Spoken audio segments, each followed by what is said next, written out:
Students, आज के इस लेक्चर में हम ऑर्डर ऑफ रिएक्शन और types of order of reaction के बारे में डिटेल में डिस्कस करते हैं। ऑर्डर ऑफ रिएक्शन क्या है? ऑर्डर ऑफ रिएक्शन को हम दो डिफिनीशन के ज़रिए से अंडरस्टैंड करते हैं। इससे कबल कि हमारे पास एक रिएक्शन गिवन है, आप इस रिएक्शन पे गौर करें ताकि हम इस रिएक्शन को अंडरस्टैंड करें, ताकि इसके ज़रिए से हम ऑर्डर ऑफ रिएक्शन को आसानी से डिफाइन कर सके। हमारे पास रिएक्शन है कि 2 मोल ऑफ NO रिएक्ट करता है 2 मोल ऑफ H2 के साथ, नतीजे के तौर पर N2 plus 2 mole of water की फॉर्मेशन होता है।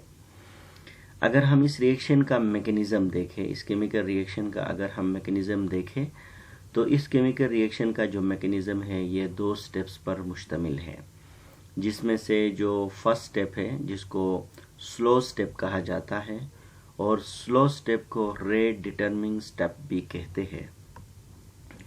अब हम ज़रा देखते हैं कि इसका जो फर्स्ट स्टेप है जो कि स्लो स्टेप है, जो कि पूरा टाइम यानी फर्स्ट स्टेप पर जो है ना यूज़ होता है, लगता है टाइम।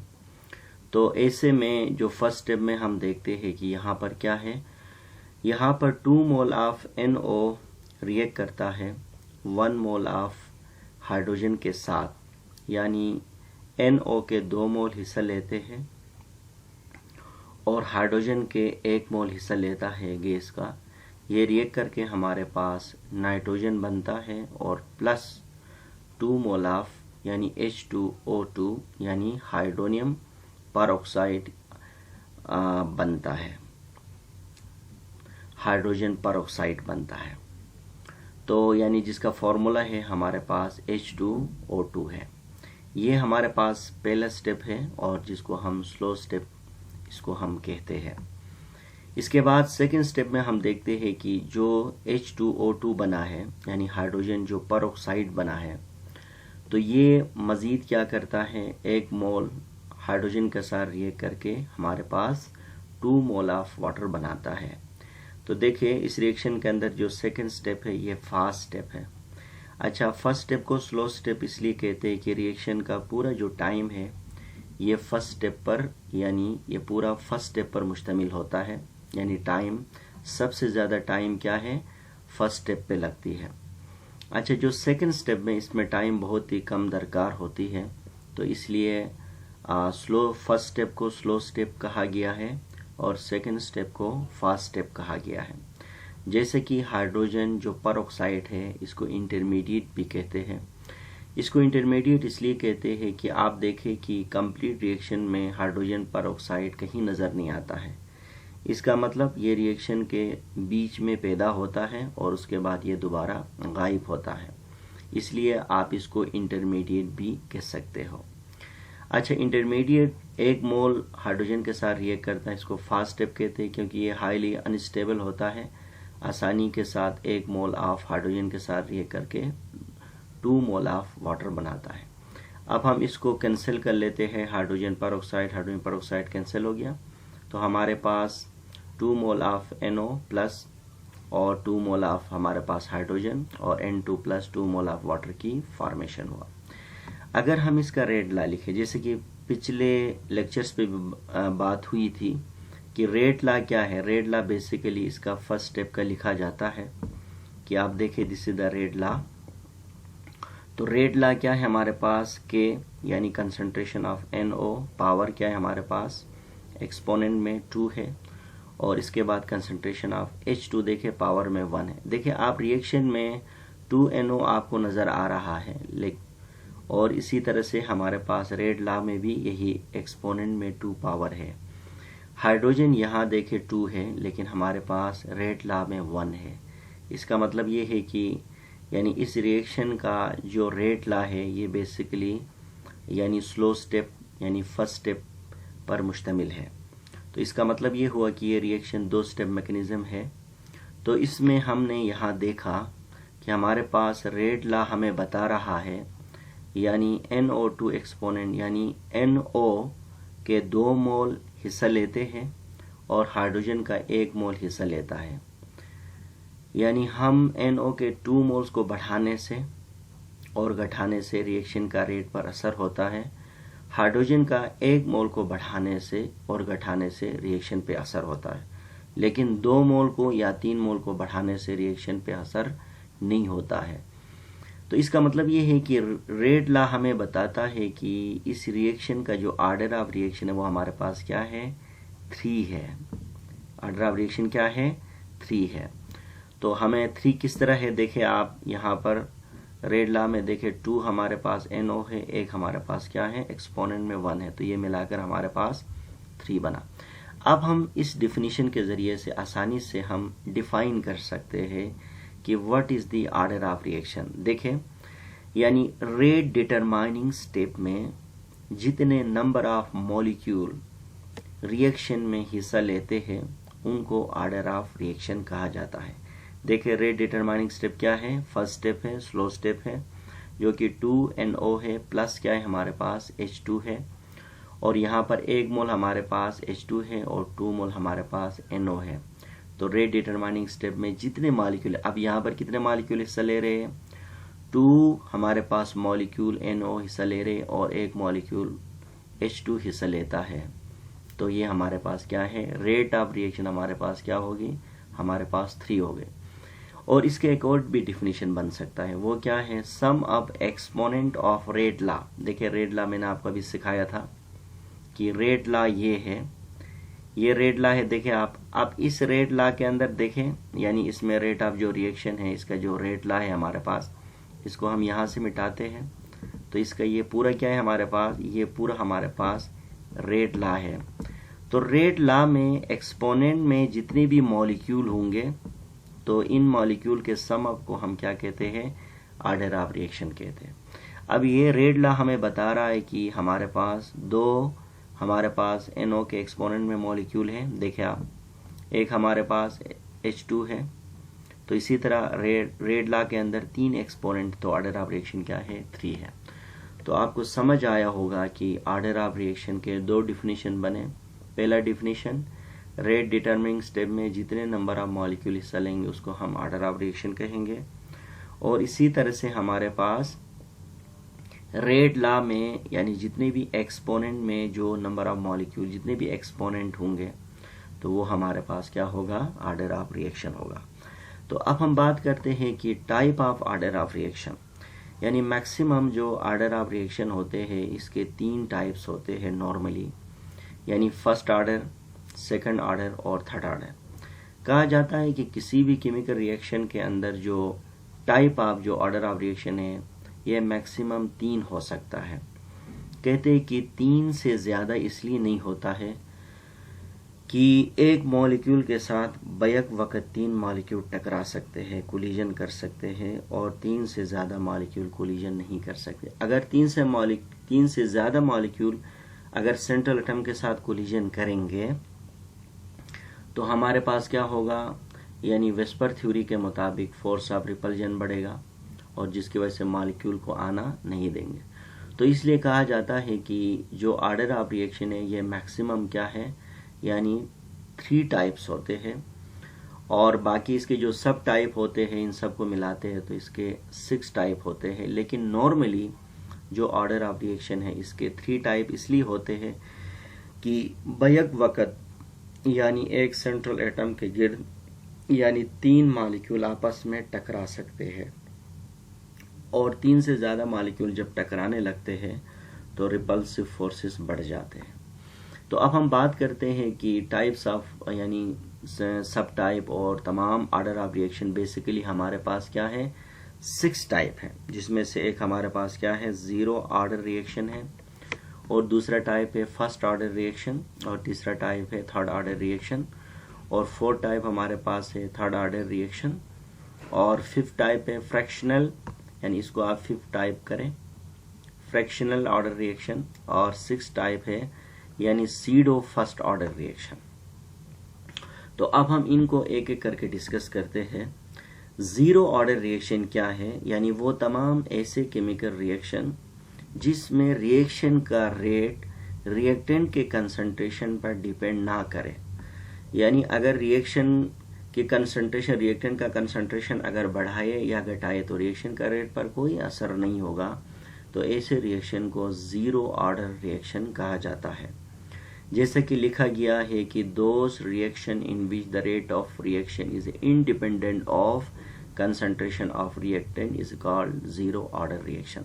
अच्छा, नॉर्मली जो ज़ीरो ऑर्डर रिएक्शन होते हैं ये बेसिकली फोटो केमिकल रिएक्शंस कहलाते हैं, क्योंकि जो फोटो केमिकल रिएक्शंस होते हैं ये बेसिकली यानी सनलाइट पर डिपेंड करते हैं, यानी ये रिएक्टेंट के कंसंट्रेशन पर डिपेंड नहीं करते हैं। जैसे कि एक मिसाल है, हमारे पास 1 मोल देखें, हमारे पास H2 हाइड्रोजन गैस है और 1 मोल हमारे पास क्लोरीन गैस है। ये फोटो यानी केमिकल रिएक्शन है, यानी सनलाइट की मौजूदगी में होती, इसमें से 2 मोल HCl फॉर्मेशन होता है। अगर हम इसका रेट लॉ को लिखें तो देखिए इसका जो रेट ऑफ रिएक्शन है हमारे पास क्या है कि हमारे पास रेट K इंटू H2 देखें पावर में 0 है और हमारे पास Cl2 क्या है 0 है। तो इसी तरह इसका जो ऑर्डर ऑफ रिएक्शन है 0 है, क्योंकि इस रिएक्शन का जो डिपेंड है ये बेसिकली सनलाइट पर डिपेंड करती है, यानी रिएक्टेंट के कंसंट्रेशन पर डिपेंड नहीं करते। तो ऐसे रिएक्शन को हम ज़ीरो ऑर्डर रिएक्शन कहा जाता है। तो आप ये कह सकते हैं कि जितने भी फोटोलाइटिक जो रिएक्शंस होते हैं they are considered to be a zero order reaction. और आप इसको एक और तरीके से डिफाइन कर सकते हैं कि वो तमाम ऐसे केमिकल रिएक्शन जिसका रेट लॉ में जो एक्सपोनेंट होगा वो 0 होगा, तो ऐसे रिएक्शन को हम यानी ज़ीरो ऑर्डर रिएक्शन कहा जाता है। इसके बाद जो दूसरा टाइप है हमारे पास क्या है, फर्स्ट ऑर्डर रिएक्शन, यानी वो तमाम ऐसे केमिकल रिएक्शन जिसमें रिएक्शन यानी वो तमाम ऐसे केमिकल रिएक्शन जिसमें रिएक्शन का जो स्पीड है, जो रिएक्शन का जो स्पीड है वो डिपेंड करे किस पर, हमारे पास sum of exponent of rate law इसका क्या हो 1 हो, या सिंपल वे में हम इस तरह डिफाइन कर सकते हैं कि वो तमाम ऐसे केमिकल रिएक्शन जिनका रेट लॉ का जो एक्सपोनेंट होगा वो 1 हो, तो ऐसे केमिकल रिएक्शन को हम क्या कह सकते हैं, फर्स्ट ऑर्डर रिएक्शन कहा जाता है।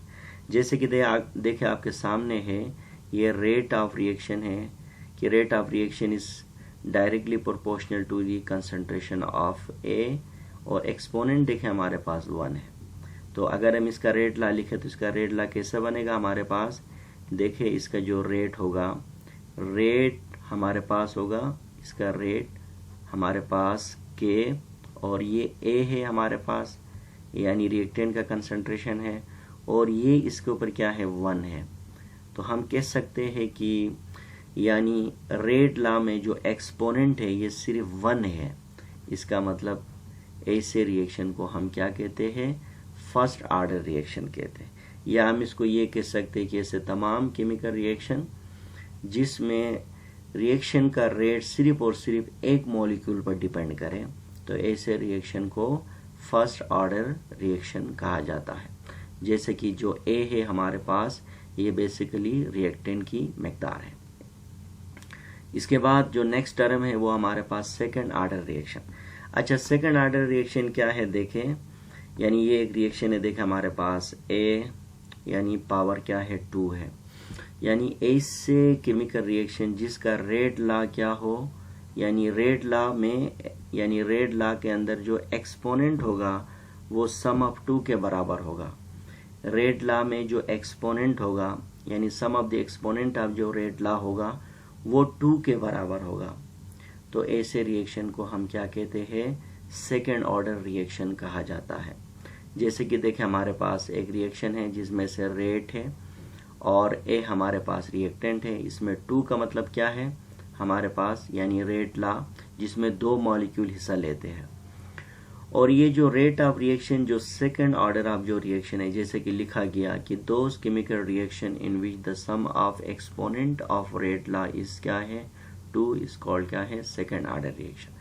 अच्छा, जो सेकंड ऑर्डर रिएक्शन है इसमें सेम मॉलिक्यूल भी हो सकते हैं 2, जैसे कि मैंने A यानी एक्सपोनेंट 2 लिखा, और डिफरेंट मॉलिक्यूल भी हो सकते हैं, यानी एक टाइप के मॉलिक्यूल भी हो सकते हैं और डिफरेंट टाइप के मॉलिक्यूल भी हो सकते हैं।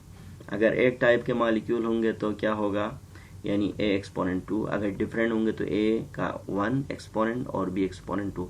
तो सिंपली हम ये कह सकते हैं कि sum of exponent of rate law अगर 2 हो, या तो एक जैसे मॉलिक्यूल का हो या तो अलग अलग मॉलिक्यूल का हो, तो ऐसे रिएक्शन को सेकंड ऑर्डर रिएक्शन कहा जाता है। इसके बाद जो नेक्स्ट टर्म है वो हमारे पास क्या है, थर्ड ऑर्डर रिएक्शन।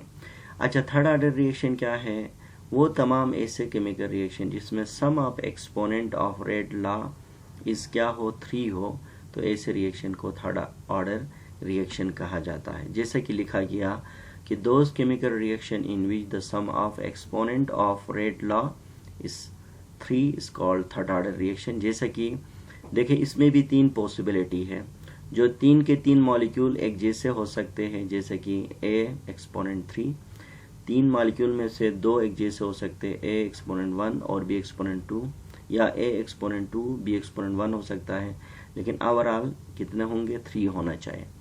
और इसमें एक और पॉसिबिलिटी ये हो सकता है कि जो रेट है ये a एक्सपोनेंट 1 b एक्सपोनेंट हमारे पास ये भी 1 हो सकता है, इसमें 2 लिखा गया, इसको 1 कर लेते हैं, ये 1 है और ये भी 1 है। यानी इसमें 3 पॉसिबिलिटीज है। पहला possibility same type of 3 molecule हो सकते हैं कंसंट्रेशन, दूसरे में 2 सेम हो सकते हैं, एक डिफरेंट हो सकता है, और तीसरे में तीनों यानी डिफरेंट हो सकते हैं। तो इसी तरह से ऐसे रिएक्शन को हम क्या कहते हैं, थर्ड ऑर्डर रिएक्शन कहा जाता है। इसके बाद जो नेक्स्ट है हमारे पास फ्रैक्शनल ऑर्डर ऑफ, फ्रैक्शन का मतलब है पॉइंट में, यानी 1 से पॉइंट पर हो, यानी जैसे कि 1 से कम हो या 1.5 या 0.5 हो, तो ऐसे ऑर्डर ऑफ रिएक्शन को हम क्या कहेंगे, यानी फ्रैक्शनल ऑर्डर ऑफ रिएक्शन।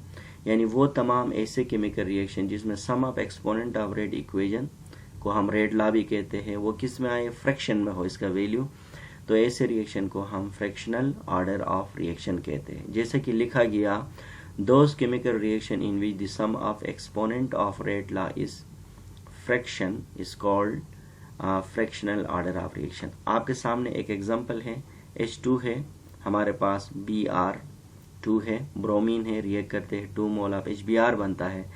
जब हम इसका रेड लॉ लिखते हैं, इसको हम यहाँ पर K लगाते हैं, जब हम इसका रेड लॉ लिखते हैं तो इसका रेड लॉ क्या बनता है, K इंटू H2, ये 1 मोल, देखिए 1 मोल है ये, लेकिन इसका 1 मोल ऐसा नहीं लेता है, बल्कि इसका 0.5 मोल यानी 1/2 मोल। तो इसका ओवरऑल रेट ऑफ रिएक्शन क्या होगा, हमारे पास ऑर्डर ऑफ रिएक्शन 1 पॉइंट क्या होगा, 5 होगा। तो ऐसे केमिकल रिएक्शन जिसमें sum of exponent of rate law या रेट इक्वेशन हमेशा फ्रैक्शन में हो, यानी 1.5, 2.5 या 0.5 में, ऐसे रिएक्शन को हम क्या कहते हैं, फ्रैक्शनल ऑर्डर ऑफ रिएक्शन कहा जाए। इसके बाद लास्ट टाइप है हमारे पास सीडो फर्स्ट ऑर्डर रिएक्शन, यानी दिखने में फर्स्ट ऑर्डर हो, यानी दिखने में 2 मॉलिक्यूल हो, लेकिन हकीकत में क्या हो, हमारे पास 1 मॉलिक्यूल रेट में हिस्सा ले। इन ऐसे तमाम केमिकल रिएक्शन जिसमें बज़ाहिर 2 मॉलिक्यूल हो, लेकिन केमिकल रिएक्शन का रेट 1 पर डिपेंड करे।